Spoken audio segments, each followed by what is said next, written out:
यह आंदोलन केवल संघर्ष नहीं था, बल्कि असंख्य स्वतंत्रता सेनानियों के साहस, बलिदान और शक्ति का प्रतीक था। इसमें समाज के हर वर्ग और हर क्षेत्र ने अपना योगदान दिया।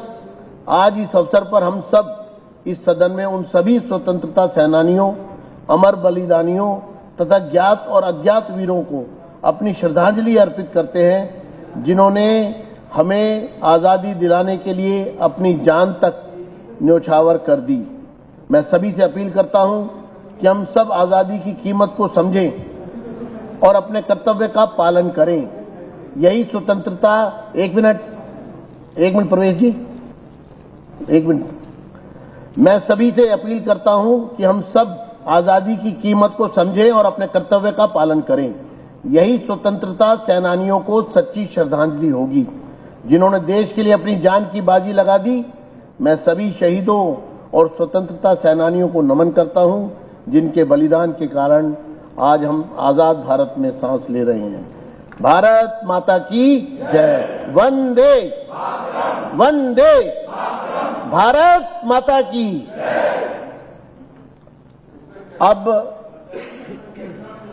अब निम्नलिखित सदस्यों द्वारा, हाँ जी, पे हो जाए 5-4 मिनट, नहीं लंबी हो जाएगी बात। चलो ठीक। अब निम्नलिखित थिंग्स रही हैं, उसको लेके एक कंसर्न था। पिछले कई दिनों से लगातार हम अलग अलग मुद्दे पर रूल 55 में शॉर्ट डिस्कशन लगा रहे हैं, रूल 54 में कॉलिंग अटेंशन लगा रहे हैं।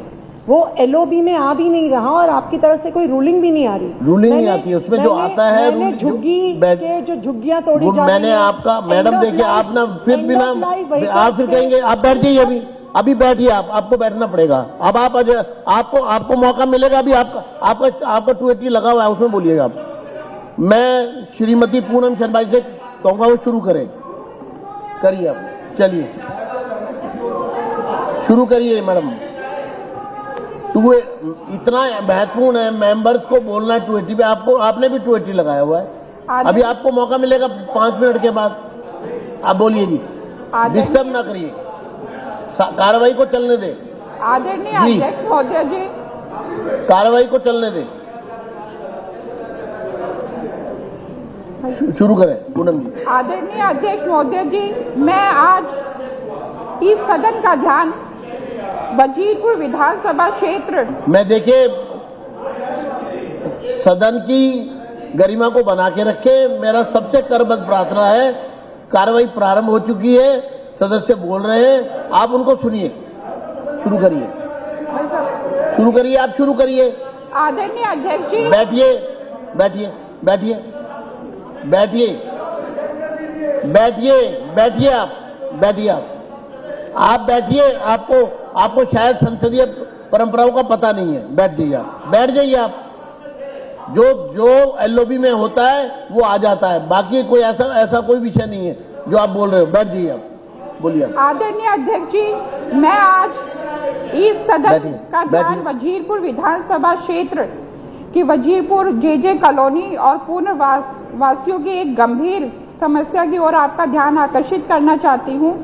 जेजे कॉलोनियों में पहले स्लम एंड जो जेजे विभाग या यूसुफ द्वारा बनाए गए सार्वजनिक शौचालय कभी बुनियादी जरूरत थे, लेकिन आज जमीनी हकीकत यह है कि ज्यादातर लोगों ने अपने घरों में निजी शौचालय बना लिए हैं। सार्वजनिक शौचालय या तो बेकार अवस्था में पड़े हैं या बंद पड़े हैं या फिर उन पे अवैध कब्जे में आ चुके हैं। अब जरूरत है इस सोच को बदलने की, जो उपयोग में नहीं आ रहे हैं या उनका कम उपयोग आ रहा है। इन शौचालयों को परिसरों को एक नई भूमिका दी जा सकती है। मेरा सुझाव है कि स्थानीय मार्केट या कोई बेसमेंट पार्किंग के रूप में इसका उपयोग किया जाए। इससे जेजे कॉलोनियों में फैलती अराजकता, अवैध अतिक्रमण और यातायात की समस्याओं में राहत मिलेगी। वजीरपुर जेजे कॉलोनी और बुनकर कॉलोनी जैसे इलाकों में डीडीए द्वारा बसाई गई जमीनों का भी पर्याप्त खुली जगह है, जिसे अगर सही प्लानिंग से पार्किंग के रूप में विकसित किया जाए तो हजारों परिवारों को राहत मिलेगी। मेरा आप सबसे आग्रह है कि इन पुराने शौचालय के जो परिसर है उनको वर्तमान स्थिति का सर्वे किया जाए और जो शौचालय यूज नहीं हो रहे हैं उनको चिन्हित करके स्थानीय जरूरतों के अनुसार मार्केट या पार्किंग में उनको बदला जाए और डीडीए की खाली जमीनों में और जितने भी स्थानीय निकायों के सहयोग में पुनः उपयोग सुनिश्चित किया जाए। यह सिर्फ जितने भी जे क्लस्टर की जो कॉलोनियों का विकास ही नहीं होगा, मैं कहना चाहती हूँ कि उन लोगों को सम्मान भी देने का एक छोटा सा प्रयास रहेगा जिनको हम लोग पुनः वर्षित कहा था और उन्हें भी अच्छे से अच्छी सुविधाएं हम दे सकते हैं। आपने 280 में बोलने का मौका दिया, उसके लिए धन्यवाद। माननीय सदस्य श्री तिलकराम गुप्ता जी।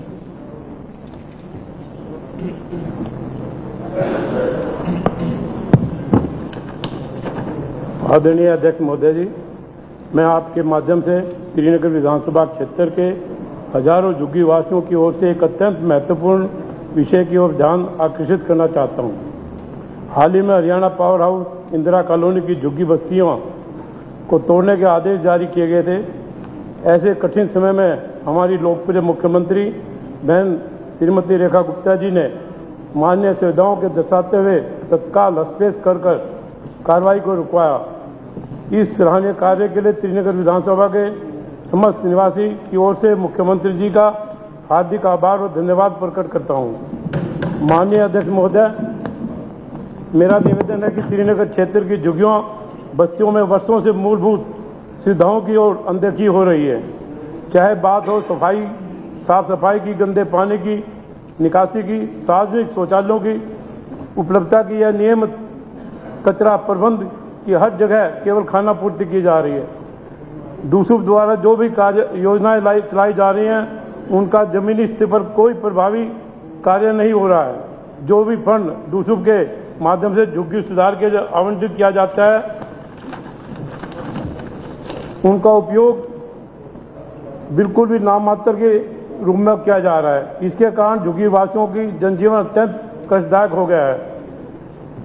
मैं आपसे आग्रह करता हूं कि डूसुप की कार्य प्रणाली की गहन समीक्षा कर उसे अधिक उत्तरदायी, पारदर्शी और जमीनी हकीकत से जुड़ा बनाया जाए।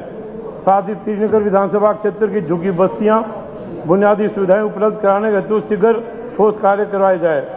क्षेत्र के अंदर एमसीडी के कर्मचारियों की बड़ी समस्या रहती है।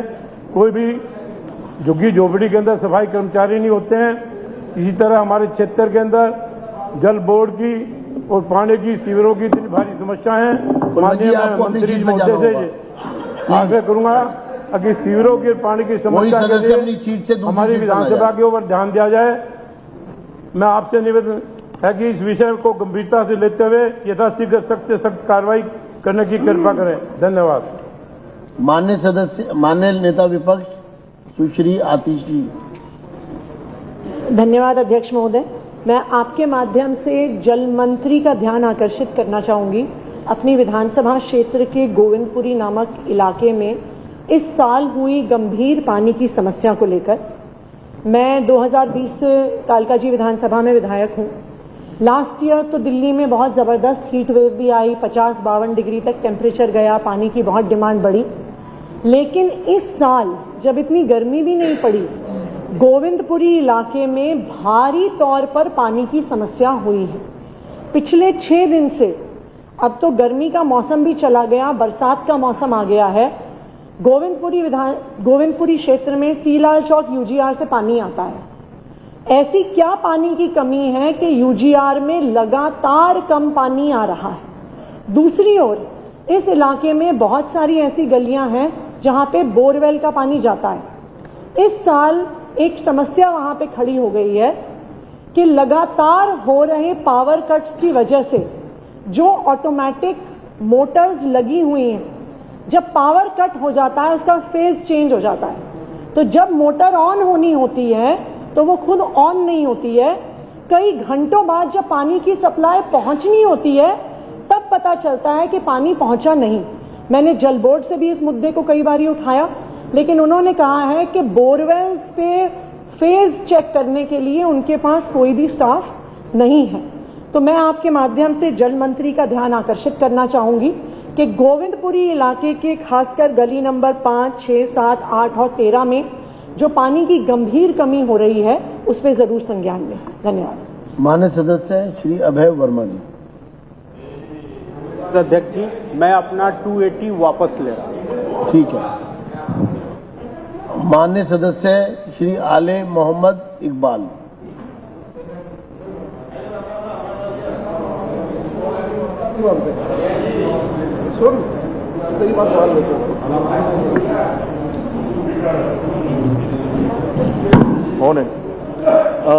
बहुत बहुत शुक्रिया, धन्यवाद अध्यक्ष महोदय जी।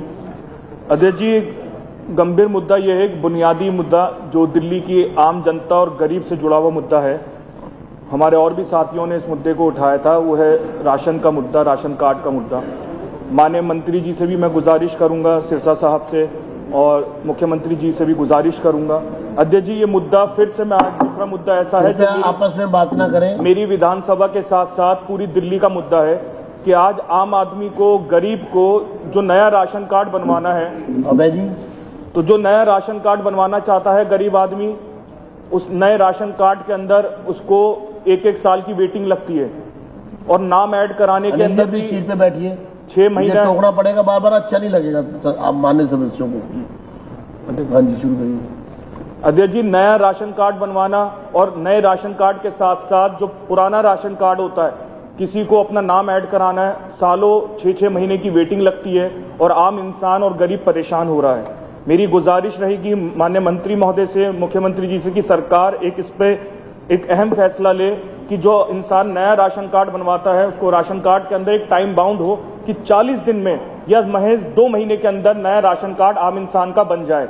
और दूसरा, जिसको नाम ऐड कराना है तो वो नाम ऐड भी करा सकता है, तो उसके भी एक टाइम बाउंड होना चाहिए कि आम इंसान को धक्के खाने ना पड़े राशन कार्ड बनवाने के लिए। दूसरा, मेरा आपसे एक गुजारिश है कि पिछली सरकार के वक्त में भी होम डिलीवरी का एक ऑप्शन आया था।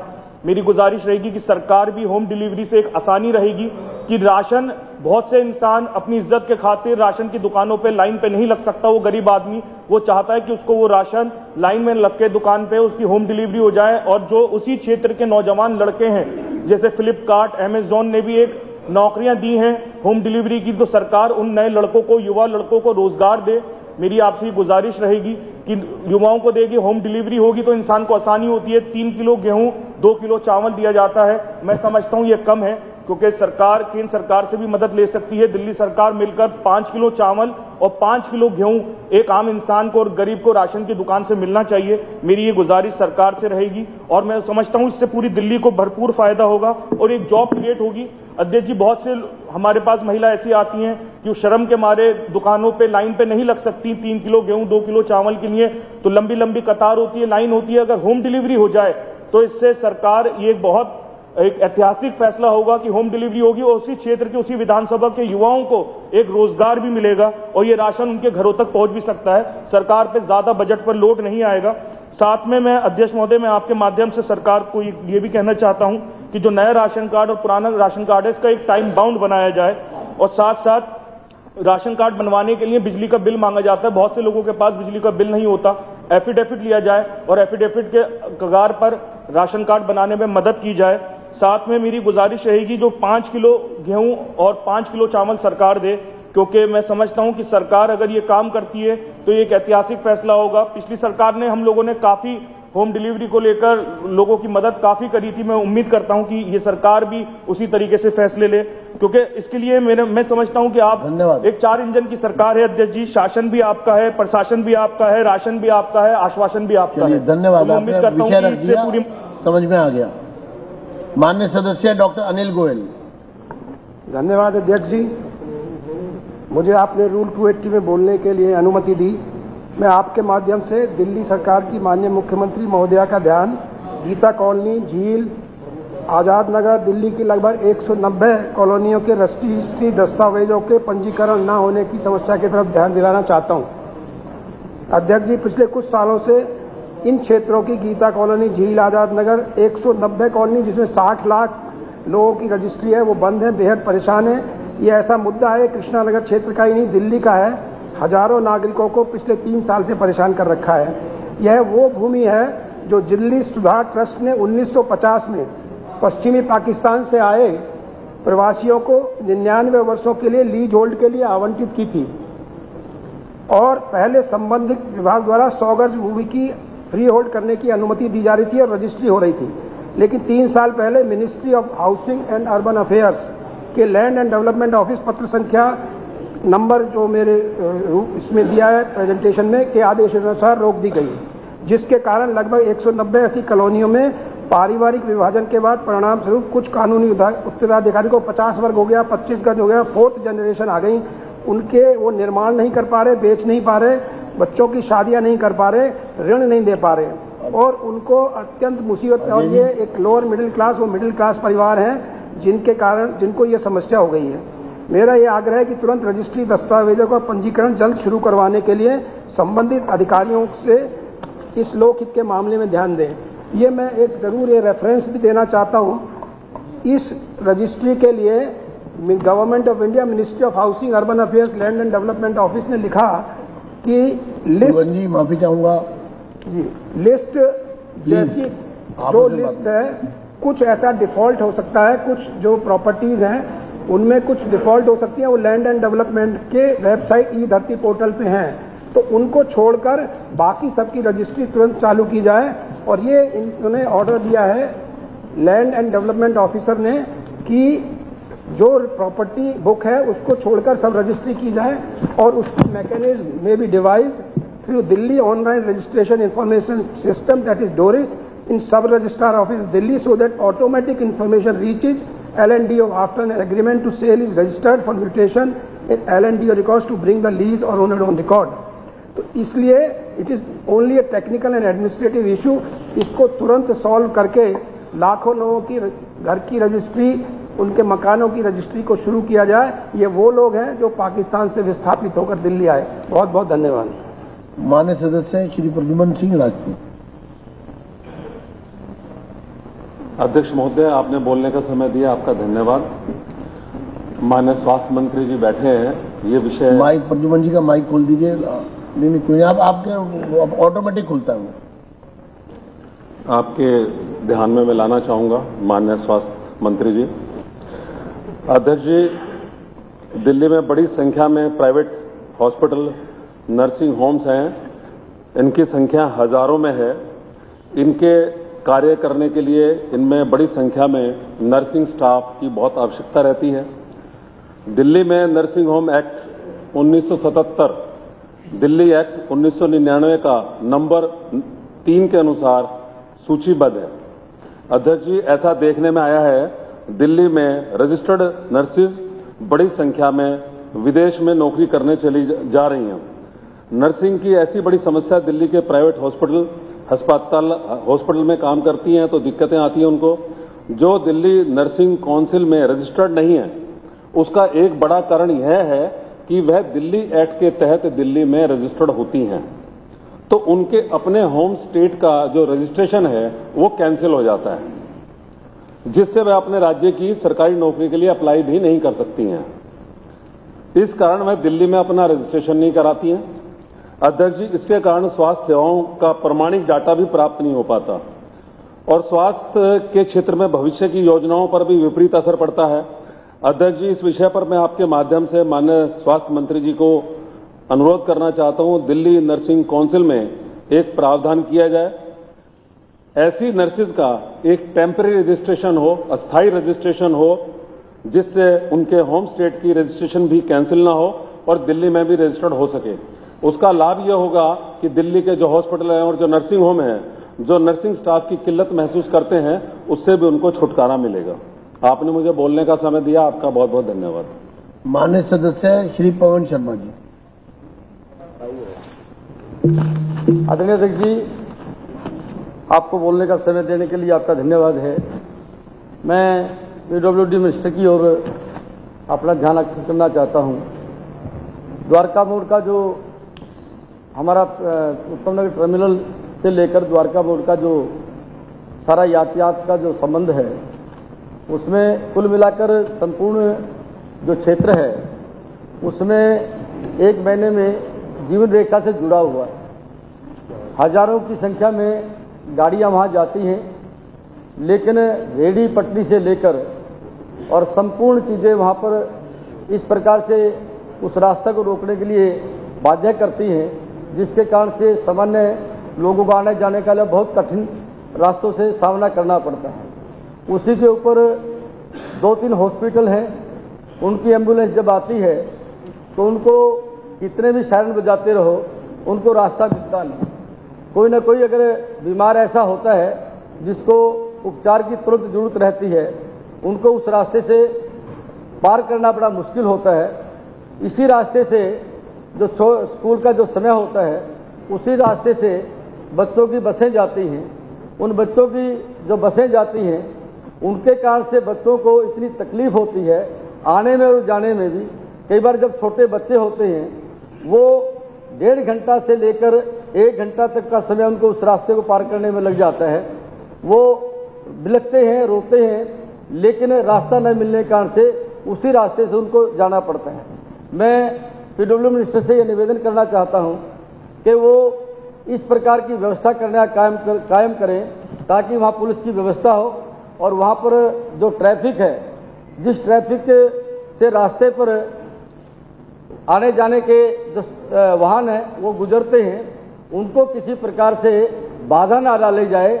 इसके लिए उनकी रेहड़ी पटरी जो लगती हैं या गाड़ियां जो खड़ी होती हैं, उनको सुव्यवस्थित करना चाहिए कि उस रास्ते पर आने जाने का रास्ता उनको सुविधापूर्ण बने। आज के पीडब्ल्यू मिनिस्टर जिसमें हमारे माननीय सांसद थे, उन्होंने उस समय भी बहुत कोशिश की थी, परंतु 10 साल की जिस प्रकार की सरकार का वो रास्ता था, जिन जिन कठिनाइयों से सामना करना पड़ता था, उसके कारण से कुछ हो नहीं पाया। आज मुझे लगता है थोड़ा प्रयत्न करने के बाद सब तरह की सुविधाओं का रास्ता बनेगा और आने जाने वालों को किसी प्रकार की कठिनाई ना हो, इसको हम करने का प्रयास कर सकते हैं। ऐसा मैं उनसे निवेदन कर रहा हूं। उसके साथ में ही 2 पेड़ ऐसे हैं जो बत्ती जो लगी हुई है उसके सामने वो पड़ते हैं, आने जाने के लोगों को उनको ध्यान नहीं जाता, जिसका परिणाम ये निकल कर आता है कि एक तो रास्ता जाम रहता है ट्रैफिक के कारण से, दूसरा उनको इस प्रकार की कठिनाई रहती है।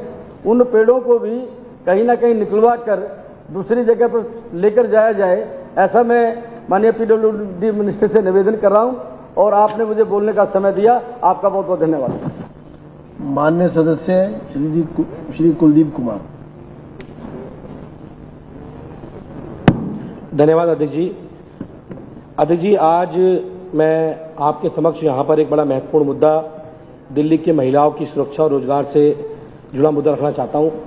अध्यक्ष जी, दिल्ली में 2015 के अंदर लगभग 10,600 के आसपास बस मार्शल की नियुक्ति की गई थी, जिनका काम बसों में सुरक्षा करना महिलाओं की और उसके साथ साथ दिल्ली के अंदर लोगों को एक सुगम यातायात प्राप्त कराने का काम करने का था।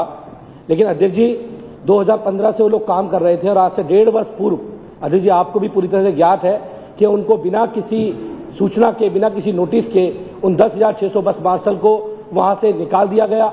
और अध्यक्ष जी आपको भी इस बारे में पूरी जानकारी है, क्योंकि आपने भी, सरकार ने भी उनको आश्वासन दिया था, भारतीय जनता पार्टी ने, कि 60 दिन में उन लोगों का रोजगार वापस मिल जाएगा। लेकिन आज 6 महीने से ज्यादा होने के बावजूद भी वो लोग दर दर की ठोकरें खा रहे हैं। कोविड काल में अपनी जान की बाजी लगाकर उन लोगों ने दिल्ली के लोगों की सेवा करने का काम किया, बस के अंदर महिलाओं की सुरक्षा करने का काम किया और आज वो दर दर की ठोकरें खाने का काम कर रहे हैं। और लगातार सारे मंत्री जितने यहाँ बैठे हुए हैं, सभी ने उन्हें आश्वासन दिया था कि दिल्ली में भाजपा की सरकार आएगी तो उनको 60 दिन में रोजगार मिल जाएगा। एक अरविंद केजरीवाल जी सरकार ने उनको रोजगार देने का काम किया था।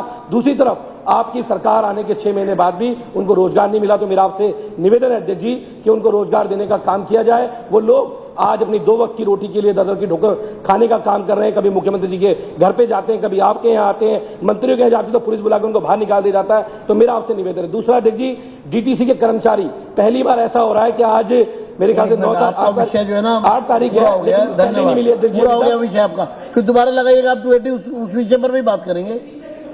एक बात पूरी हो गई ना आपकी। देखिए, जो आपने विषय रखा है, एक 280 में एक ही विषय लोगे ना आप। हाँ जी, नहीं, इनका विषय पूरा हो गया आपका।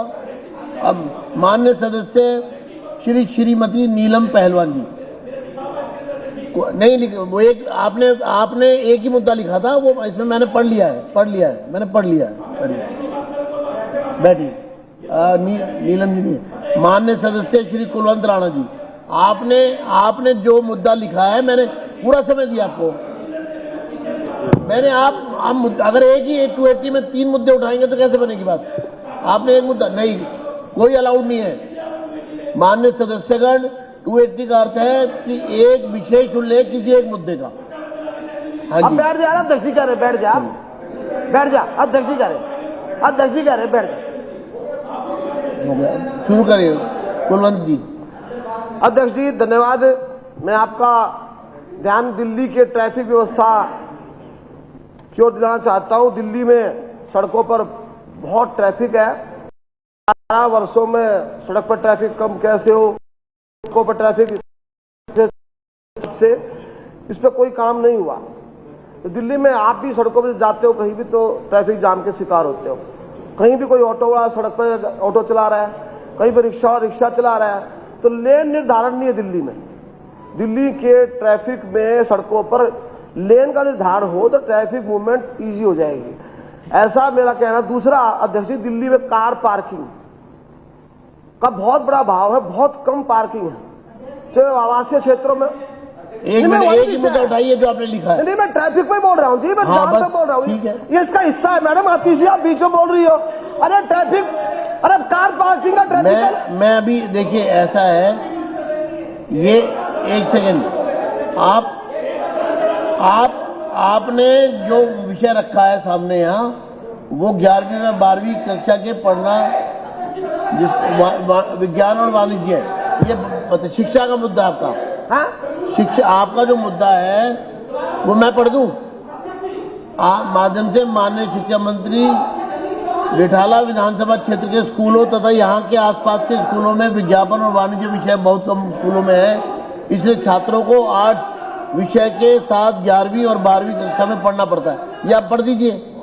अध्यक्ष जी, मेरी बात सुन लें आप, मैं डिस्टर्ब कर रही हैं, मैं उसी विषय बोल रहा हूँ। हाँ। मेरा विषय एक दो नहीं है, आपका विषय है 11वीं और 12वीं के। ट्रैफिक जाम का पार्किंग का संबंध है, ट्रैफिक कार और कार पार्किंग का संबंध है कि नहीं है? अभी आप इसको पूरा कर लीजिए ना, पहले शिक्षा वाला बात करिए। शिक्षा की बात करिए। मुझे मालूम नहीं मेरा किस पे आया है। मैं तो मेरा विषय, मैंने 5 विषय दिए थे। 1 मिनट मैं पढ़ देता हूँ। मैं कुलवंत राणा जी का विषय में पढ़ दे, और वरना आपके कंप्यूटर में भी खुल जाएगा वो लैपटॉप में। अब बैठ जाइए, मैं कर रहा हूँ ना बात, आप बैठिए। ये मैं कुलवंत जी का विषय जो है वो जो हमारे वो उनका 280 खोल दीजिए, उसमें 280 खोल दीजिए उनका। बैठिए आप। विषय बदल रहा था। चलिए इतने में वो मैडम ने गड़बड़ कर दी, चल गया था ये तो काम। हाँ, मेरा चल गया था ये। चलिए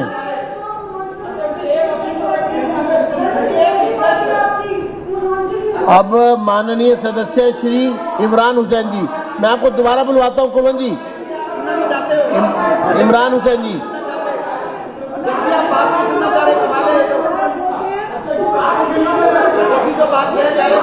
इमरान हुसैन जी शुरू करें। आप बोलेंगे नहीं तो अब आपके, अब रोके नहीं। फिर अगर आपको नहीं बोलना, मैं आगे बढ़ रहा हूँ।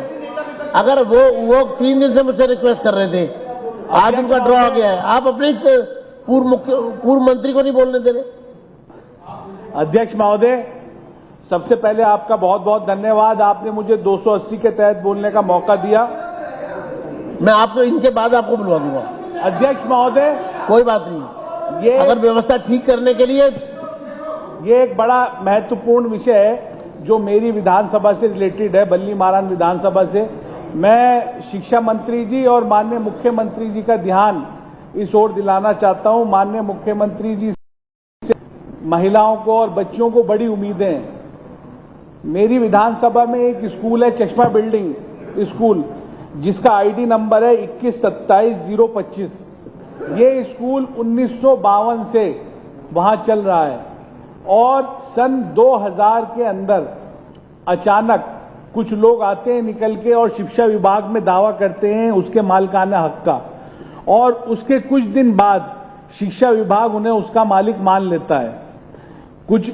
मेरी आपसे गुजारिश है कि इसकी जांच होनी चाहिए कि वो कौन लोग हैं, क्योंकि 1952 से स्कूल चल रहा है वो, और इलाके के लोग कहते हैं ये जगह शिक्षा विभाग को किसी ने जो है डोनेट करी थी और 48 साल तक कोई नहीं निकल के आया।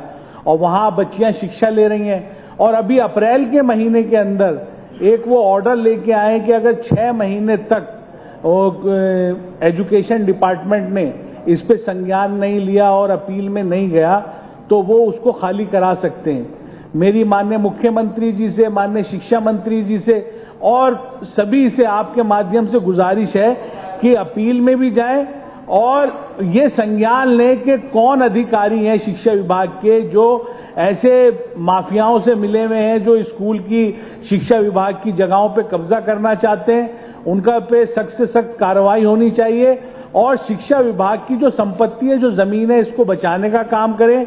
जब हमारी बेटियां पढ़ेंगी जब तो आगे बढ़ेंगी, जब देश भी आगे बढ़ेगा।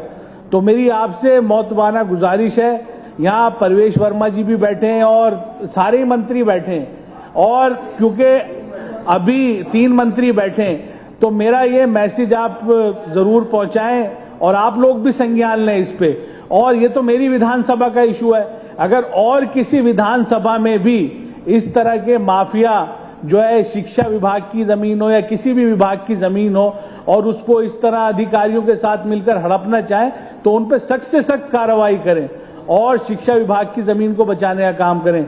अध्यक्ष महोदय, आपने मुझे बोलने का मौका दिया, इसके लिए आपका बहुत बहुत शुक्रिया। और आपसे भी मेरी गुजारिश है, अगर हो सके तो आप भी इस पे संज्ञान लें और एक मीटिंग बुलाएं और उसको बचाने का काम करें। धन्यवाद। आपके 280 को अधिकारियों को भेजा जाएगा। धन्यवाद। माननीय सदस्य कुलवंत राणा जी। अध्यक्ष महोदय, मैंने 5 विषय भिजवाए थे, उसमें से एक विषय पे मैं बोल रहा था। हाँ, और तो जो विषय आपका निकला उसमें बोल दीजिए आप। ठीक है, उसी बोल रहे हो अध्यक्ष जी। मेरा आपसे आग्रह है कि दिल्ली के अंदर तमाम स्कूलों में साइंस और कॉमर्स हो। मेरी विधानसभा क्षेत्र के स्कूलों में मैंने 11 साल पहले प्रयास किया था कि सभी स्कूलों में साइंस और कॉमर्स अनिवार्य हो। नहीं बैठिए आप, देखिए आप डिस्टर्ब मत करिए। अगर चीजें ऑर्डर में आ रही हैं तो अच्छी बात है ना। मैंने उनको कहा नहीं, उनको जो विषय उन्होंने दिया है उस पर बोलेंगे। उन्होंने ध्यान आकर्षित किया आतिश जी ने, हमने उसको तुरंत रोका, उस विषय को रोका ना। अब माननीय सदस्य इस विषय को कर रहे हैं, पूरा करिए आप। अध्यक्ष जी, मैं इनसे पूछ रहा हूँ कौन से बोलूं, मैं दोनों में से किसी पे एक बोल लेता हूँ। जो आपने जो लिख के दिया है वो उस पर ही बोलेंगे आप। उसी पर अध्यक्ष जी उसमें बोलिए।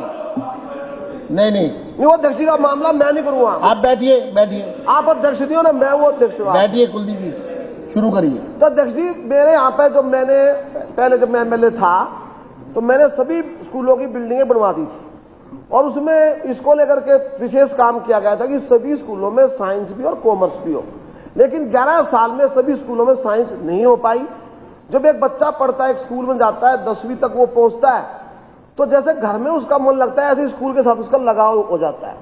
और 10वीं के बाद जब वो स्कूल छोड़ता है विषय को लेकर के, दूर दराज के स्कूल में उसको विषय मिलता है साइंस या कॉमर्स, तो उसको पीड़ा होती है, उसका सर्कल, टीचरों के साथ लगाओ, बच्चों के साथ लगाओ, और उस जाकर के दूसरे स्कूल में सेट होने में समय लगता है और उसके लिए फिर बेचारे को एक नया प्रयास करना पड़ता है। इस विषय में लेकर के दाखिला लेना मेरे को, तो लंबी प्रक्रिया से गुजरना पड़ता है उसको। तो क्यों ना दिल्ली के सभी स्कूलों में जिसमें 4 मंजिला इमारत है या लैब्स की कमी तो उसमें ऐड करके सभी स्कूलों में साइंस और कॉमर्स क्या अनिवार्य नहीं होनी चाहिए? ये दिल्ली शहर है, देश की राजधानी है, क्या विषयों को लेकर के बच्चा अलग अलग स्कूलों में भटकता रहेगा? कब तक भटकेगा? तो क्यों ना प्रत्येक स्कूल में ऐसा हो ताकि उसके ही स्कूल में उसको विषय पढ़ने का अवसर प्राप्त हो, और ऐसा होना चाहिए, देश की राजधानी है। तो मैं आपसे प्रार्थना करूंगा आपके माध्यम से कि मेरे विधानसभा या दिल्ली के अन्य सभी प्रमुख स्कूलों में साइंस और कॉमर्स या आर्ट्स तीनों विषय पढ़ाए जाने अनिवार्य होने चाहिए और उसकी व्यवस्था होनी चाहिए। आपने समय दिया उसके लिए बहुत बहुत धन्यवाद आपका। माननीय सदस्य श्री अशोक गोयल जी। माननीय अध्यक्ष जी, आपने मुझे लोकहित के मुद्दे पर 280 पे बोलने का अवसर दिया, उसका धन्यवाद करता हूं। मॉडल टाउन विधानसभा में स्ट्रीट लाइट का एक बड़ा गंभीर मुद्दा है। माननीय अध्यक्ष जी, मॉडल टाउन विधानसभा में जीटी कनाल रोड पर एक इंडस्ट्रियल एरिया है, उसमें ए ब्लॉक, बी ब्लॉक और GI1 ब्लॉक और करीब 400 फैक्ट्रियां उसमें। उन 400 फैक्ट्रियों में से करीब 14-15 बैंकेट हॉल भी। 2 वर्षों से वहां पर स्ट्रीट लाइट नहीं है, अंधकार रहता है, जहां पर 10,000 के करीब वर्कर काम करते हैं और जब शादी के और इसके दिन होते हैं तो हर बैंकेट में कार्यक्रम होते हैं तो रात को भी 15 से 20 हजार लोग हर रोज आते हैं। वहां पर चेन स्नैचिंग होती है, रात को चोरी होती है, बैंकेट में और फैक्ट्रियों का सामान चोरी होता है। जब मैंने जानकारी ली कि यहाँ पर स्ट्रीट लाइट क्यों नहीं है, तो उन्होंने बताया कि टाटा मतलब 2 मीटिंग की डीडीसी की और एसडीएम के लेवल पर एसटीएफ पे, तो पहले तो ये जानकारी मिली कि यहाँ पर टाटा पावर, डीएसआईडीसी और एमसीडी 3 एजेंसीज हैं और काफी जद्दोजहद के बाद पता लगा कि टाटा पावर ने बिजली काट रखी।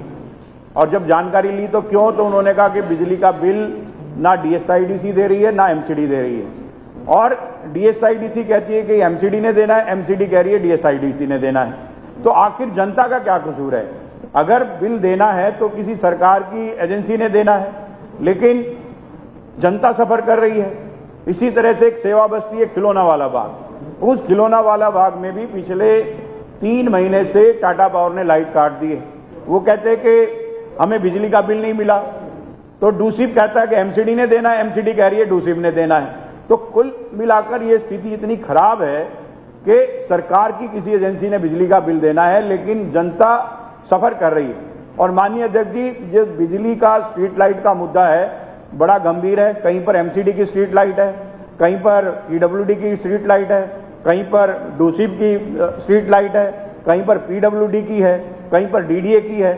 तो इतने बड़े क्षेत्र में जहां पर भी लाइट नहीं है, तो जिस एजेंसी से बात करो वो कहते मेरी नहीं है। तो मेरा ये माननीय मंत्री, ऊर्जा मंत्री से आपके माध्यम से ये आग्रह है कि इस बिजली के लिए कोई एक नोडल ऑफिसर हो जो कम से कम इन 6 एजेंसी से एक 1 पॉइंट सोल्यूशन हो, नहीं तो पूरे क्षेत्र में लगातार हर एजेंसी अपना बग दूसरे पर डाल देती है कि मेरा नहीं है दूसरे का है। तो मेरा आपके माध्यम से ऊर्जा मंत्री जी के से ये आग्रह कि एक नोडल ऑफिसर बने और ये जो 2 क्षेत्र हैं, जो GT Karnal road industrial area और खिलौना वाला बाग, इसकी बिजली जल्द से जल्द रिस्टोर कराई जाए कि सरकारी एजेंसियों के चक्कर में जनता को सफर हो रही है, वहां पर चोरी, चेन स्नैचिंग लगातार बढ़ रही है। आपने मुझे बोलने का अवसर दिया, बहुत बहुत धन्यवाद। एक माननीय सदस्यगण, एक बात मैं सभी सदस्यों को स्पष्ट कर दूं कि 280 में जब आप अपना विषय रखते हैं और उस समय आपका ड्रॉ भी आ गया और आप नहीं है, तो उसी विषय को दोबारा एक्सेप्ट नहीं किया जाएगा। आज एक मैटर है जर्नैल सिंह जी का, उसी तरह का जर्नैल सिंह जी का पहले 280 में आ चुका है। उस दिन ये बिना 280 पढ़े यहां से चले गए, अपने आप वॉकआउट कर गए और फिर लौट के नहीं आए। आज वही विषय इन्होंने दोबारा लगाया हुआ है, लेकिन अब ये लगातार रहे हैं। अगर सदन इजाजत दे तो मैं इनको दोबारा, आज पर ये प्रैक्टिस नहीं होगी। मैं सभी सदस्यों को कहना चाहता हूं, अगर आज लगा हुआ है, हाँ जी, नहीं, इनका आया हुआ है नंबर, इनका नंबर आया, ये सेम इश्यू पे इनका नंबर पहले भी आया था। उस दिन ये नहीं थे, चले गए थे वॉकआउट। एक मिनट अभी देखिए बात, जनरल जी 1 मिनट में खत्म कर लीजिएगा अपनी बात, मैं आपको मौका दे रहा हूं, लेकिन आज के बाद ऐसा नहीं होगा। ये समझ लीजिए, एक 280 मेरे पास होता है, एक 280 मुझे पता है आप क्या बात कर रहे हैं, और अगर दोबारा करेंगे उसी विषय में तो वो भी अलाउड नहीं होगी। जी, सबसे पहले तो सर आपका बहुत बहुत धन्यवाद स्पीकर साहब। आप ज्यादा से ज्यादा लोगों के क्षेत्रीय मुद्दों को उठाने का समय दे रहे हैं, बहुत बहुत आपका आभार। सर ये मुद्दा बहुत ही ज्यादा इंपॉर्टेंट था, इसलिए मेरे को दोबारा लगाना पड़ा, और ये सभी दिल्ली के दुकानदारों की उस चिंता से संबंधित है जो मैं आपके सामने पूरे साक्ष्य के साथ रखने जा रहा हूँ। सर बीती 22 जुलाई की बात है, तिलक नगर मार्केट से मेरे को कॉल आती है किसी दुकानदार की कि मेरी दुकान को सील करने के लिए रेवेन्यू विभाग से टीम आई हुई है। तो जब मैं मौके पर पहुंचता हूं तो मैं देखता हूं कि रेवेन्यू विभाग के कुछ अधिकारी ये सीलिंग ऑर्डर दिखाते हैं सर कि ये सीलिंग ऑर्डर है हमारे पास, इसलिए हम इस दुकान को सील कर रहे हैं। सीलिंग ऑर्डर पे सर वजह जो लिखी है उस दुकान को सील करने की, वो ये लिखी है कि आपकी दुकान के बाहर कुछ इंक्रोचमेंट हो रखी है, इसलिए आपकी दुकान को हम सील कर रहे हैं। और मैंने पूछा इसके पहले कोई शो कॉज नोटिस दिया है, तो सर कोई शो कॉज नोटिस उन्होंने इसके पहले नहीं दिया था। का पूरा सर बहुत सारे बाजार हैं, सारे व्यापारी इस चीज को लेकर रोष में भी थे और घबराए हुए भी थे कि क्या हमारी दुकान को अब से अगर हमने दुकान के बाहर टेबल भी रख दिया तो क्या सीधे सील कर दी जाएगी। जब वहां पर बहुत ज्यादा शोर मच गया, सारे व्यापारी इकट्ठे हो गए, तो वो टीम वापस चली गई और रात को 4 बजे दिन में ये सील करने आए हैं और रात को 10:30 बजे सर फिर वो शो कॉज नोटिस देने आते हैं, क्योंकि मामला काफी ज्यादा फैल जाता है। तो दिल्ली के व्यापारी, क्योंकि ये वर्ग तो सर आपकी पार्टी का माना जाता समर्थक भी है, तो व्यापारी वर्ग इस चीज को लेकर बहुत ज्यादा चिंतित है कि ये किस तरीके की व्यवस्था दिल्ली के अंदर बन रही है। और अल्टीमेटली जो पर्पस समझ में आया सर कि व्यापारियों से उगाई करने का, व्यापारियों से महीना फिक्स करने की ये सारी कोशिश की जा रही है। और ऐसे विभाग द्वारा, मेरे साथ बहुत सारे सदस्य बैठे हैं, आप सब बता दें, बहुत सीनियर मेंबर भी बैठे हैं, क्या कभी रेवेन्यू विभाग के एसडीएम ने सिर्फ दुकान के बाहर टेबल पड़ा होने की वजह से दुकान को सील किया है? तो सर ये बहुत ही गंभीर मामला बन चुका है। सर मैं भी चौथी बारी सदन का सदस्य हूं, मैंने नहीं देखा, कहीं इंक्रोचमेंट होती भी है तो ज्यादा से ज्यादा एमसीडी वो सामान उठा लेती है, जब्त कर लेती है, बाद में लोग जाके छुड़वा लेते हैं। ये प्रोसीजर तो सर बहुत बार देखा है, पर एसडीएम के द्वारा दुकान के बाहर टेबल पड़ा होने पर दुकान को सीधे सील कर देना, ये बहुत ज्यादा सर चिंता का विषय और आपका ध्यान देने वाला विषय है। सर एक चीज और मैं ऐड करना चाहूंगा कि पहले ये प्रथा थी सर, हालांकि तारांकित प्रश्न में ही होता है कि माननीय मंत्री महोदय जवाब देते हैं, 280 में भी कई बार मंत्री अगर सही समझते थे तो उसका रिप्लाई देते थे। ये महकमा माननीय मुख्यमंत्री जी से संबंधित है, वो यहाँ मौजूद नहीं है, तो सर मैं आपसे इस चीज में ये चाहता हूं कि ये मामला आप माननीय मुख्यमंत्री महोदय से कहें कि इस पर जांच करवाएं कि क्यों एसडीएम की टीम, रेवेन्यू विभाग की टीम हर दुकानदार से उगाई करना चाहती है, क्यों ये वसूली के अलग अलग विभाग बन रहे हैं जब से नई सरकार बनी है। इस पर मैं आपका सर तवज्जो भी चाहता हूँ। धन्यवाद। धन्यवाद माननीय मुख्यमंत्री महोदय संज्ञान। माननीय सदस्य श्री प्रेम चौहान जी।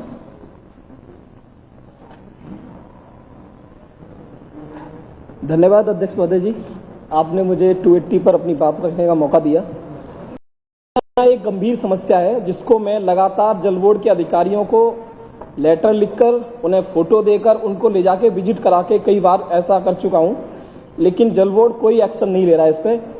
मेरे यहाँ पर लगातार सोनिया विहार की लाइन से पानी चोरी किया जा रहा है और वो 1-1, 1.5 लाख लीटर के टैंक बना के उसमें पानी डालते हैं दिन भर जब भी पानी आता है, जिसकी वजह से आगे के एरिया में पानी नहीं पहुंच पाता है। ऐसे कम से कम 5 से 6 ठिकाने हैं जिनको मैंने खुद देखा, मैंने उनकी फोटो दी, पूरी लोकेशन दी, बावजूद कम से कम 3 महीने से लेटरबाजी में कर रहा हूं, अधिकारियों से भी मिल रहा हूं और मंत्री जी के ऑफिस भी गया था मैं इसके लिए। अध्यक्ष जी, आपके माध्यम से मैं चाहता हूं कि इस पर कार्रवाई हो ताकि लोगों को पानी मिल सके। और कुछ जगह ट्यूबवेल्स को बंद कर लिया है जगह से ताकि दिख नहीं पाए, उन ट्यूबवेलों से भी इसी तरह का काम हो रहा है, रात में टैंकर भर के लोगों को ही पैसों से दिया जाता है। अध्यक्ष जी, मेरी विधानसभा में टैंकर पे निर्भर है मेरी पूरी विधानसभा देवली, और इस बार टैंकर भी बहुत कम कर दिए हैं। मंत्री जी से मैं चाहूंगा आपके माध्यम से कि मेरे टैंकर कम से कम 70 होने चाहिए, 50 हैं सिर्फ सेंसन में, और ज्यादातर विधानसभा टैंकरों पर डिपेंड है क्योंकि हमें 12 एमजीडी की जगह सिर्फ 3.8 एमजीडी पानी मिल रहा है जो कि बहुत कम है। मंत्री जी, इस पे अगर आप कुछ मदद कर देंगे, 1 आध एमजीडी बढ़ा देंगे तो देवली और संगम बिहार में भी पानी पहुंच जाएगा जहां पर लाइन डली हुई है। मैं नई लाइन की बात ही नहीं कर रहा हूं कि नई लाइन डलनी चाहिए, ऑलरेडी जो पुरानी लाइन है वहां पर ये पानी पहुंच जाएगा। 1 आध एमजीडी भी आप बढ़ा देंगे तो, और जो चोरी हो रहा है पानी वो अगर रुक जाएगा तो काफी लोगों को राहत मिलेगी उससे। बहुत बहुत धन्यवाद। नीलम नहीं, वो फिर अब मान्य सदस्य श्रीमती नीलम पहलवान जी। धन्यवाद अध्यक्ष जी। माननीय अध्यक्ष जी, मैं आपका ध्यान अपनी नजफगढ़ विधानसभा के अंतर्गत समस्त गांव के युवा जो विभिन्न खेलों में रुचि रखते हैं उन युवाओं को बेहतर प्रशिक्षण हेतु गांव समसपर की तरफ ध्यान दिलाना चाहती हूं, जहां लगभग 100 एकड़ ग्राम सभा की जमीन का 36 एकड़ के हिस्से में एक विश्व स्तरीय स्पोर्ट्स कॉम्प्लेक्स बनाने के लिए जमीन अलॉट हो चुकी है। यह स्पोर्ट्स कॉम्प्लेक्स बन जाने से न सिर्फ मेरी विधानसभा के युवा वर्ग बल्कि पूरे दिल्ली देहात और आसपास के 40-50 गांव के युवाओं को खेल के क्षेत्र में उत्कृष्ट प्रशिक्षण मिलने में मदद मिलेगी। वे युवा आगे भविष्य में होने वाली प्रतियोगिताओं में हिस्सा लेंगे व अपने क्षेत्र दिल्ली तथा हमारे देश का नाम रोशन करेंगे, तथा जो जमीनी प्रोजेक्ट के लिए अलॉट हुई है उस जमीन का बेहतर उपयोग होगा, जो काफी समय से इस पर कोई कार्रवाई हुई नहीं है। आपने मुझे बोलने का अवसर दिया, इसके लिए आपका बहुत बहुत धन्यवाद। माननीय सदस्य श्री जितेंद्र महाजन जी, दिल्ली में भूजल स्तर तथा जल संकट से निपटने के लिए तत्काल सुधारात्मक कदम उठाने के संबंध में सदन का ध्यान आकर्षित करेंगे। धन्यवाद अध्यक्ष जी, आपने मुझे इतने महत्वपूर्ण विषय पर बोलने का मौका दिया। माननीय अध्यक्ष जी, दिल्ली का गंभीर भूजल संकट इस समय 2.5 करोड़ जनता के जीवन को खतरे में डाल रहा है। पानी प्रत्येक नागरिक का मौलिक अधिकार है, जैसा कि भारत के संविधान के अनुच्छेद 21 में जीवन के अधिकार के तहत निहित है।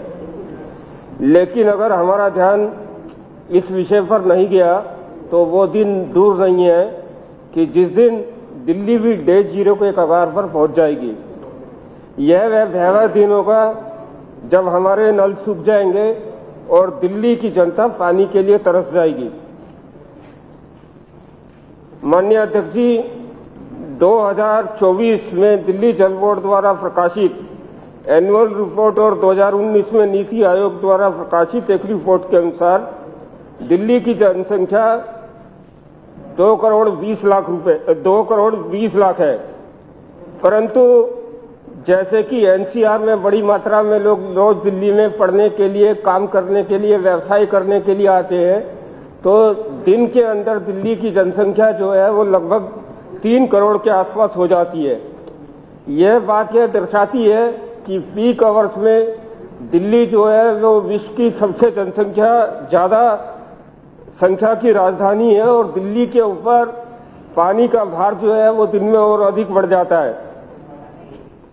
यह जनसंख्या प्रतिदिन 5,862 मिलियन लीटर पानी या 2.14 बिलियन क्यूबिक मीटर पानी की मांग करती है, जिसमें से 3300 MLD घरेलू उपयोग के लिए है।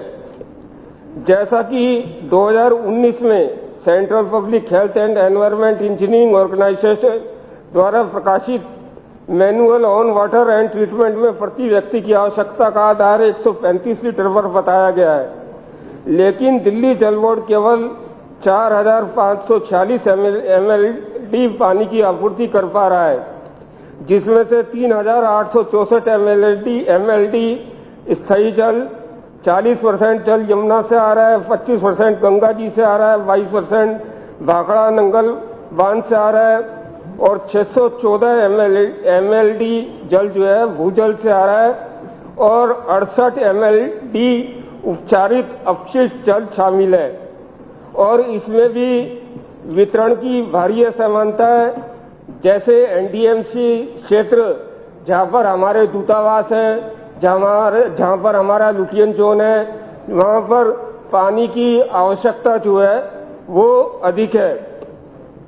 3 सितंबर को 2021 में हिंदू की रिपोर्ट के अनुसार पॉश क्षेत्र जो है उसमें 10 गुना ज्यादा पानी का उपयोग जो हो रहा है और हमारे जो 5 स्टार होटल्स हैं यहाँ पर लगभग 3,000 लीटर प्रति व्यक्ति जो है वो पानी जो है वो खर्च हो रहा है। इकोनॉमिक सर्वे 2023-24 के अनुसार दिल्ली जल बोर्ड दिल्ली की केवल 78% मांग को पूरा करता है, जिससे 1316 MLD की कमी रह जाती है। यमुना में अमोनिया का स्तर 2.5 ppm से अधिक है, जो उपचार संयंत्रों की दक्षता को प्रभावित करता है और इससे जो मशीनरी है वो 30% उनकी एफिशिएंसी कम हो जाती है। और 2025 में दिल्ली जल बोर्ड द्वारा प्रकाशित एक प्रेस रिलीज के अनुसार वजीराबाद तालाब का जल स्तर 668.7 फीट तक गिर गया, जबकि सामान्य स्तर 674.5 फीट है, जिससे वजीराबाद और चंद्रावल संयंत्रों का उत्पादन शॉर्ट में कर रहा हूँ 25 से 30% कम हो गया। यह कमी दिल्ली के हर कोने में हो रही है और फिर वो चाहे कोई भी क्षेत्र हो। माननीय अध्यक्ष जी, पानी की कमी ने दिल्ली की जनता को हताश कर दिया है और अब हम बिना बिजली बिना पानी, अर्थात बिजली होगी तो पानी मिलेगा और अगर बिजली नहीं होगी तो पानी भी नहीं मिलेगा की स्थिति में 2024 में एक रिपोर्ट में दिल्ली जल बोर्ड के अनुसार सार्वजनिक जल आपूर्ति समर्सिबल पंप और बोरवेलों पर बढ़ गई है, जो पूरी तरह बिजली पर निर्भर है। बिजली कटौती होने पर ये पंप बंद हो जाते हैं, जिससे कई क्षेत्रों में पानी की आपूर्ति बंद हो जाती है। 2025 की टाइम्स ऑफ इंडिया में प्रकाशित रिपोर्ट के अनुसार दिल्ली 22,000 से अधिक अवैध बोरवेल चिन्हित किए गए हैं, जबकि वास्तविकता आंकड़ा लाखों में है। और भूजल का अवैध रूप से दोहन बड़े स्तर पर हो रहा है। ये अवैध बोरवेल अनधिकृत कॉलोनी और स्लम क्षेत्रों में तेजी से बढ़ रहे हैं, जब पाइपलाइन से पानी नहीं पहुंचता है। 2025 में हिंदुस्तान टाइम्स द्वारा प्रकाशित एक रिपोर्ट के अनुसार दिल्ली में भूजल स्तर हर साल 2 से 4 मीटर तक गिर रहा है। ये बड़ी चिंता की विषय है। 2024 में टाइम्स ऑफ इंडिया द्वारा प्रकाशित एक रिपोर्ट के अनुसार अनाधिकृत कॉलोनियों में बोरवेल पिछले 3 वर्षों में 15% की दर से बढ़ रहे हैं, क्योंकि लोग टैंकरों की लंबी कतारों से बचने के लिए नियम तोड़ रहे हैं। यह अवैधता हमारे भूजल को नष्ट कर रही है। लोग ऐसा इसलिए कर रहे हैं क्योंकि उनके पास पानी का साधन नहीं है, लेकिन यह नियंत्रित दोहन हमारे भूजल भंडार को तेजी से समाप्त कर रहा है। हमें यह समझना होगा, पानी सभी का मौलिक अधिकार है। इसे हासिल करने के लिए सख्त निगरानी और नियमों का पालन जरूरी है। अगर हम अवैध बोरवेलों पर सख्त कार्रवाई करते हैं तो दिल्ली के लोग प्यासे मर जाएंगे। और अगर जिस समर्सिबल और जिस तरह से समर्सिबल और बोरवेलों की संख्या बढ़ रही है, अगर इस पर भी कोई कार्रवाई नहीं करी गई तो कुछ ही समय में हम जमीन का सारा पानी निकालेंगे और हम अपने बच्चों के लिए पानी की एक बूंद भी नहीं छोड़ेंगे। साथ साथ जिस प्रकार भूजल का स्तर घट रहा है, पानी की गुणवत्ता भी घट रही है, जो एक तरफ से जल संकट उत्पन्न करने की तरफ अग्रसर है, दूसरी ओर इससे लोगों की सेहत पर बुरा असर पड़ रहा है।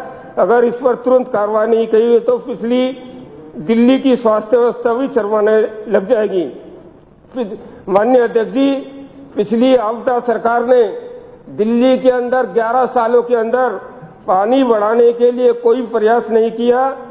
एक रिपोर्ट के अनुसार दिल्ली जल बोर्ड पर 1,42,000 करोड़ का बकाया है और 70,000 करोड़ रुपए का कर्जा है। यह वित्तीय बोझ दिल्ली जल बोर्ड को अपनी 15,473 किलोमीटर पुरानी पाइपलाइन को ठीक करने, 58% गैर राजस्व जल को कम करने, नए जल उपचार संयंत्र बनाने में असमर्थ बन रहा है। 2024 में डाउन टू अर्थ द्वारा प्रकाशित एक रिपोर्ट के अनुसार 58% NRW वैश्विक मानव 10 से 20% से कहीं अधिक है, जिसका मतलब यह है कि हमारे आधे से अधिक पानी रिसाव, चोरी या कॉलोनियों में बर्बाद हो रहा है। 2019 में नीति आयोग द्वारा प्रकाशित कंपोजिट वाटर मैनेजमेंट इंडेक्स के अनुसार सभी एजेंसियों खराब आपसी समन्वय ने इस संकट को गहरा दिया है। 2024 में वाजीराव एंड रवि द्वारा प्रकाशित एक रिपोर्ट के अनुसार यमुना में 2.5 ppm से अधिक अमोनिया और वजीराबाद तालाब के स्तर में कमी ने जल उपचार संयंत्रों को कम कर दिया है। पिछली सरकार ने यमुना सफाई और बुनियादी ढांचे के उन्नयन जैसे दीर्घकालीन उपायों को नजरअंदाज कर अल्पकालिक लोक लुभावन योजनाओं को प्राथमिकता दी। यह विफलता हमें डे जीरो के बहुत ज्यादा करीब ले जाएगी। एक बहुत इंपॉर्टेंट मुद्दा है माननीय अध्यक्ष जी, 2024 में सेंट्रल ग्राउंड वाटर द्वारा प्रकाशित national compilation of dynamic ground water resources India के अनुसार 65% जल जहां से दोहन किया जा रहा है वो सेफ जोन में, 65 से 80% जल जहां से दोहन किया जा रहा है वह खतरे में, और 85 से 100% जल जहां दोहन किया जा रहा है वो बहुत ज्यादा खतरनाक स्थिति में, और दिल्ली के अंदर, पूर्वी दिल्ली के अंदर 98% जल का दोहन किया जा रहा है। नई दिल्ली जिले में 135% जल का दोहन किया जा रहा है। उत्तर पूर्वी जिले में 108% जल का दोहन किया जा रहा है। दक्षिणी दिल्ली में 112% जल का दोहन किया जा रहा है और दक्षिणी पश्चिमी दिल्ली में 94% जल का दोहन किया जा रहा है। तो हम कल्पना कर सकते हैं कि आने वाले 8-10 सालों में हमारी क्या स्थिति दिल्ली के अंदर होने वाली है। ये मैं आप सब लोगों को बताना चाहता हूं। धन्यवाद सर, जल्दी खत्म करो। नहीं, 2000 लास्ट का पढ़ दीजिए बस। लास्ट को पढ़ो, लास्ट पैरा पढ़ दीजिए।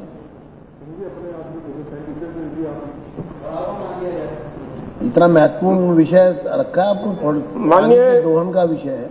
माननीय अध्यक्ष जी, दिल्ली के अंदर माननीय अध्यक्ष जी दिल्ली के अंदर 893 जलाशय और तालाबों में से 75.5% 2022-23 तक सूख गए थे। और दिल्ली की स्थिति है, दिल्ली के अंदर बहुत ज्यादा जल दोहन करने से डे जीरो का खतरा और बढ़ गया है।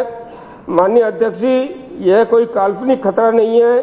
जब दिल्ली के नल सूख जाएंगे और हमारी दिल्ली की 2.5 करोड़ जनता पानी के लिए तरस जाएगी। 2018 में नीति आयोग द्वारा प्रकाशित एक रिपोर्ट के अनुसार दिल्ली सहित 21 प्रमुख शहर 2030 तक भूजल समाप्त होने के खतरा जिन शहरों के ऊपर मंडरा रहा है, उनके अंदर दिल्ली भी है। चेन्नई ने 2019 में संकट देखा जब जलाशय सूख गए थे और शहर टैंकरों पर निर्भर हो गए थे।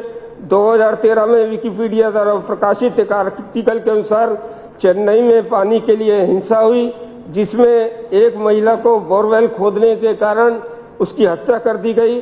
टाइम्स ऑफ इंडिया की एक रिपोर्ट के अनुसार चाहे वो श्रीनगर में डल झील का प्रदूषण और अति दोहन जल संकट को गहरा रहा है, ऐसे पूरे देश में जगह जगह जो है वो घटनाएं हो रही हैं। और माननीय अध्यक्ष जी, हमारा जल संकट के कारण जो स्थिति बन रही है, भूजल के कारण जो स्थिति बन रही है, विदेशी कंपनियां भी इस बाजार पर कब्जा करने के लिए बार बार जो है वो प्रयास जो है कर रही हैं।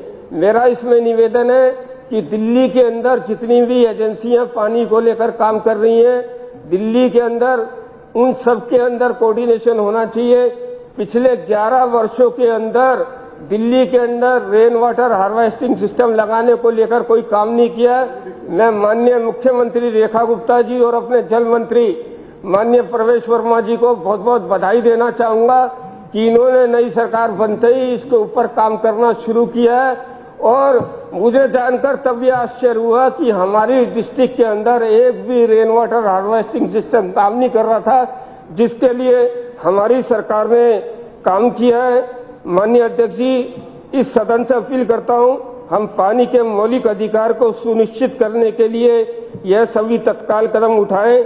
मैं सभी सम्मानित सदस्यों से इस संकट से निपटने के लिए सुझाव करने की भी अपील करता हूं। क्या हम अपनी राजधानी को डे जीरो से बचा सकते हैं? धन्यवाद अध्यक्ष जी, आपको मुझे बोलने का। अपने सुझावों को ना मंत्री जी को भेज दीजिएगा, ठीक है। अब आगे, अब माननीय, बैठिए प्लीज। अब मैं श्री पंकज कुमार सिंह, माननीय सूचना प्रौद्योगिकी मंत्री, अपने विभाग से संबंधित कार्य सूची के बिंदु क्रमांक 2 के उप बिंदु 1 में दर्शाए गए दस्तावेज की प्रतियां सदन पटल पर प्रस्तुत करेंगे। हाँ जी, शुरू करिए पंकज जी। आदरणीय पंकज जी, शुरू करिए। अभी पहले एक बार थोड़ा बिजनेस आगे बढ़ने दीजिए, आज कई सारी चीजें हैं। अध्यक्ष जी, एक प्रार्थना है, वो मेरे नाम के अगर डॉक्टर नहीं लगता उसको थोड़ा चिंता करवा दीजिएगा। ये बात सही है सचिव महोदय। अध्यक्ष महोदय, मैं कार्यसूची के बिंदु क्रमांक 02 के उप बिंदु, हाँ अच्छा एक मिनट रुकिए, मंत्री जी उनके सुझावों पर रिप्लाई करना है।